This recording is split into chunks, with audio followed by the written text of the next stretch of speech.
Berlanjut di cerita Xiao Yan. Xiao Yan dan kelompoknya kembali ke paviliun bintang jatuh. Kedatangannya disambut oleh Yao Lao dan Feng Zunze, mereka menunjukkan bahwa mereka berhasil mendapatkan buah tunas jiwa. Namun tepat ketika mereka sedang berbincang, King Lin tiba-tiba jatuh terkulai, racun yang berada di tubuhnya kembali kambuh. Melihat itu Xiao Yan segera mengambil tindakan, dengan darah binatang pil dan beberapa ramuan lainnya, akhirnya Xiao Yan mampu mengeluarkan racun pengikisan jantung, Kaisar Piton 9 Tanah yang berada di tubuh King Lin. Tepat ketika racunnya menghilang, energi aneh muncul dari tubuh King Lin, kumpulan roh binatang ular besar raksasa yang memiliki 9 kepala, kemudian menyerang ke arah Xiao Yan.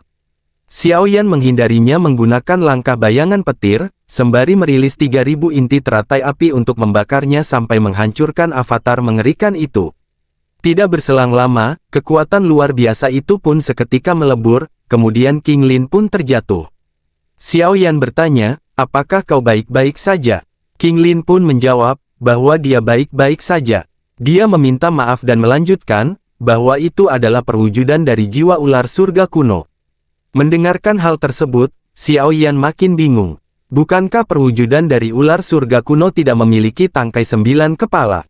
King Lin mengatakan, ular surga kuno yang kau lihat sebelumnya, telah bermutasi, aku pun juga tidak tahu kenapa bisa demikian, tetapi ketika aku tiba di dataran tengah, pada saat itu aku secara tidak sengaja memasuki pegunungan kuno, serta menemukan kerangka ular surga kuno. Karena rasa penasaran, aku menggunakan kekuatan ular 3 giok hijau, dan ternyata mampu memanggil sisa roh peninggalannya. Tetapi sangatlah sulit untuk menjinakkan makhluk tersebut, namun seiring berjalannya waktu, kekuatanku meningkat, sehingga menyebabkan ketahanan makhluk itu juga semakin menjadi lemah, mungkin di lain waktu, aku bisa mengendalikannya dengan sempurna. Andai kata ular surga kuno itu memiliki tubuh, maka aku jelas tidak akan mampu mengendalikannya, namun sisa peninggalan tersebut, hanya berbentuk roh spiritual, karenanya ada harapan untuk mengendalikannya, aku sebenarnya tidak bersikeras untuk mengambil kendali atasnya, tetapi binatang itu tetap ingin berada padaku. Hanya ada 2 jenis ular tingkat atas dari populasi binatang sihir yang benar-benar memiliki garis keturunan bangsawan pada zaman kuno, salah satunya adalah ular surga kuno, dan juga piton 7 warna, sedangkan piton 9 tanah hanyalah generasi keturunannya. Mendengarkan itu Xiao Yan terkejut bukan main, tidak disangka Cailin adalah ras dari suku ular kuno. Xiao Yan kembali bertanya, racun di dalam tubuhmu, seharusnya sudah menghilang bukan? King Lin tersenyum bahagia sembari berkata, benar, saat ini kekuatanku telah meningkat dan aku sangat yakin bisa mengendalikan binatang sihir yang berbentuk ular, jika ranah mereka berada di kisaran Douzun bintang 4 ke bawah. Karena masalah racun sudah selesai, mungkin sudah waktunya untuk membantu membangkitkan tubuh baru bagi gurunya. Singkat cerita, di sebuah ruangan besar bertepatan di paviliun bintang jatuh, Yao Lao duduk bersila sembari mencoba untuk terus menyerap buah tunas jiwa untuk memulihkan kekuatannya. Xiao Yan berada di sana lantas bertanya padanya, apakah gurunya itu sudah memiliki peningkatan semenjak memasuki kondisi pelatihan. Yao Lao menjelaskan, efek obat dari buah tunas jiwa tingkatan emas sangatlah kuat, sehingga esensi jiwanya telah terisi kembali. Lalu Xiao Yan bertanya, kalau begitu apakah kita sudah bisa memulai untuk memurnikan tubuh untukmu guru? Yao Lao menjawab, jikalau mengatakan permasalahan terkait dengan memurnikan tubuh, sebenarnya masih membutuhkan bahan-bahan lainnya. Xiao Yan mengeluarkan beberapa bahan di tangannya. Sembari berkata, yakinlah, muridmu ini telah mengumpulkan semua bahan-bahannya selama bertahun-tahun. Di telapak tangannya ada sebuah pil sekring darah penumbuh tulang, dan pil obat tersebut berada di tingkatan 8 yang telah mengalami berbagai proses pemurnian melalui ledakan pil petir 5 warna. Dengan adanya pil obat tersebut diyakinkan bahwa tampaknya Yao Lao benar-benar akan segera dibangkitkan dengan kekuatan barunya.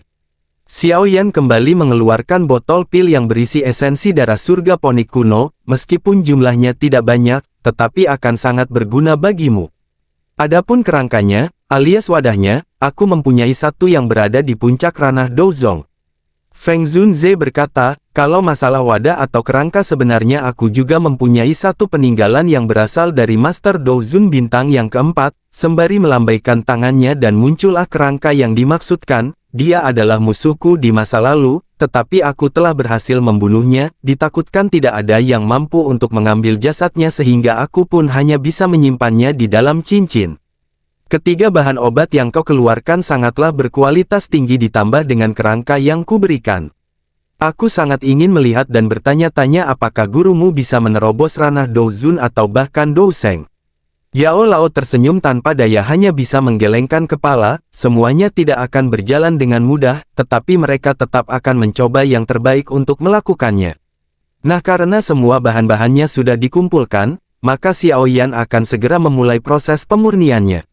Dia sangat yakin semakin awal membentuk tubuh baru untuk gurunya, maka semakin menjanjikan pula tingkat pemulihan kekuatannya sampai ke puncak. Ditakutkan, bagaimana jika sampai istana jiwa datang ke tempat paviliun bintang jatuh untuk membalaskan dendam atas apa yang telah terjadi sebelumnya. Tapi sebelum itu, Xiao Yan juga perlu memurnikan tulang yang terdapat esensi Douseng, agar memungkinkan pembentukan tubuh gurunya ke kondisi puncak atau bahkan menerobos Douseng. Setelah berhasil, Xiao Yan kemudian mengeluarkan 3 tulang rusuk yang berisi teknik Dou kelas Tian, namun sangatlah sulit untuk membukanya, dengan metode biasa tidak akan mampu untuk memecahkan teka-teki yang berada di dalamnya. Di sisi lain, dia mampu mengamati di bagian permukaan luar dari tulang belulang tersebut terdapat sebuah segel yang tertanam dengan sangat kuat. Xiao Yan mencoba memanaskannya dengan api surgawi, sampai sesaat kemudian ternyata berhasil, seketika tulang rusuk tersebut mulai memancarkan cahaya samar dari dalam, cairan energi emas gelap bermunculan, sampai sesaat kemudian Xiao Yan menyentuh cairan tersebut, kemudian cairan tersebut meresap ke dalam tangannya, Xiao Yan menahan kesakitan, tangannya serasa diperas, dan akan dihancurkan. Seketika dia berhasil menemukan satu benda tingkat dewa yaitu teknik tapak penciptaan surga. Kekuatan pikiran tiba-tiba terlintas sampai jiwanya kemudian terbawa di sebuah ruang kosong hampa besar, di dalamnya berdiri satu sosok manusia, energi doki terpancar dari tubuhnya, dan jelas orang tersebut adalah pemilik asli dari sisa-sisa peninggalan yang telah ia dapatkan. Xiao Yan lantas berkata, tempat ini seharusnya menjadi ruang memori yang tersembunyi di dalam teknik Dou-nya. Di sisi lain, meskipun sosok ini hanyalah bagian sisa dari ingatannya saja, tetapi tidak berselang lama, seperti apa yang diharapkan setelah memasuki dunia tersebut, suara bergema di dalam ruangan mengatakan bahwa, telapak penciptaan surga agung, merupakan teknik tingkat rendah kelas Tian, itu dibuat oleh orang suci, dengan menggabungkan 100 teknik yang telah ada, telapak tangan surgawi ini berasal dari makna penciptaan, yang mampu menghancurkan langit serta kekuatannya bisa menghancurkan segala-galanya, sementara untuk teknik Dou yang kau dapatkan mampu melampaui orang suci yang disebutkan, jika kau mampu memahami rahasia yang disembunyikan olehnya di dalam tulang maka kau bisa dianggap sebagai orang yang telah memiliki hubungan dekat dengannya. Karena kau telah berhasil mendapatkan tulangnya, maka tanganmu juga seharusnya telah dimurnikan oleh air roh saat kau memasukkan jarimu. Tapak pencipta langit agung hanya bisa berhasil digunakan melalui tangan yang telah dimurnikan, jika tidak orang itu akan mendapatkan konsekuensinya. Tahapan prosesnya benar-benar membutuhkan waktu untuk meraih warisan lengkapnya. Setelah berlatih beberapa waktu, ruangan tersebut memancarkan cahaya keemasan tampak seperti membentuk sebuah tangan logam raksasa menyapu ruangan, tangan itu seperti memegang lubang hitam, lingkaran cahaya yang begitu kuat dan sangat misterius. Teknik ini menambah koleksi teknik Dou Xiao Yan untuk melawan musuh-musuhnya. Namun melepaskan benda berbahaya ini di tengah paviliun bintang jatuh, jelas bukanlah sesuatu yang bagus untuk dilakukan, karena itulah Xiao Yan buru-buru membatalkan aktivasi tekniknya, dan menghela nafas lega saat merasakan Dou Qi yang sangat besar, yang sekali lagi masuk ke dalam tubuhnya. Singkat cerita uji coba teknik telapak tangan penciptaan surga telah selesai, hari berganti dan waktunya pemulihan tubuh untuk gurunya tiba. Xiao Yan berkumpul dengan Yo Chen dan Feng Zunze di menara batu belakang Gunung Bintang Langit, yang dipilih menjadi lokasi pemurnian. Xiao Yan meminta Feng Xian untuk mengisolasi menara batu selama proses pemurnian, dan hal itu langsung diamini oleh Feng Zunze, karena memulihkan kekuatan temannya ke puncak, jelas merupakan hal paling penting untuk dilakukan saat ini. Xiao Yan mengangguk sebelum secara bertahap menenangkan pikirannya, sebelum mulai mencampur berbagai bahan untuk menyempurnakan tubuh lebih dulu. Satu demi satu bahan muncul di hadapan Xiao Yan, sebelum kemudian dipanggang dengan 3.000 api teratai hati yang merupakan penggabungan dari 3 api surgawi. Kerangka Douzun, esensi ponik kuno, dan pil sekring darah penumbuh tulang, telah dikeluarkan, dan pemanggangan semacam ini adalah proses yang panjang hingga Xiao Yan menghabiskan waktu sepanjang hari, untuk membuat warna merah hijau di kerangka Douzun menjadi lebih pucat, menandakan bahwa kerangka tersebut telah menyerap energi dari bahan lain ke dalamnya. Xiao Yan tersenyum melihat gurunya menunjukkan kebanggaan selama dia memulihkan tubuh baru, sebelum tiba-tiba saja pikiran tentang memasukkan lengan Douseng melintas di kepalanya. Setelah ragu-ragu sebentar, Xiao Yan pun akhirnya menyambungkan lengan Douseng itu ke bagian lengan kerangka Douzun, dan fokus untuk melanjutkan penyempurnaan tubuh hingga kerangka itu telah sepenuhnya menyatu dengan bahan lain, termasuk lengan Douseng yang disambungkan. Baru setelah semua prosesi ini selesai, Xiao Yan memberi kode kepada gurunya yang membuat Yao Lao mengangguk, ketika menelan pil sekring darah penumbuh tulang, dan berubah menjadi seberkas cahaya yang memasuki kerangka. Menandakan bahwa saat ini proses pembangkitan Yao Lao ke puncaknya telah resmi dimulai.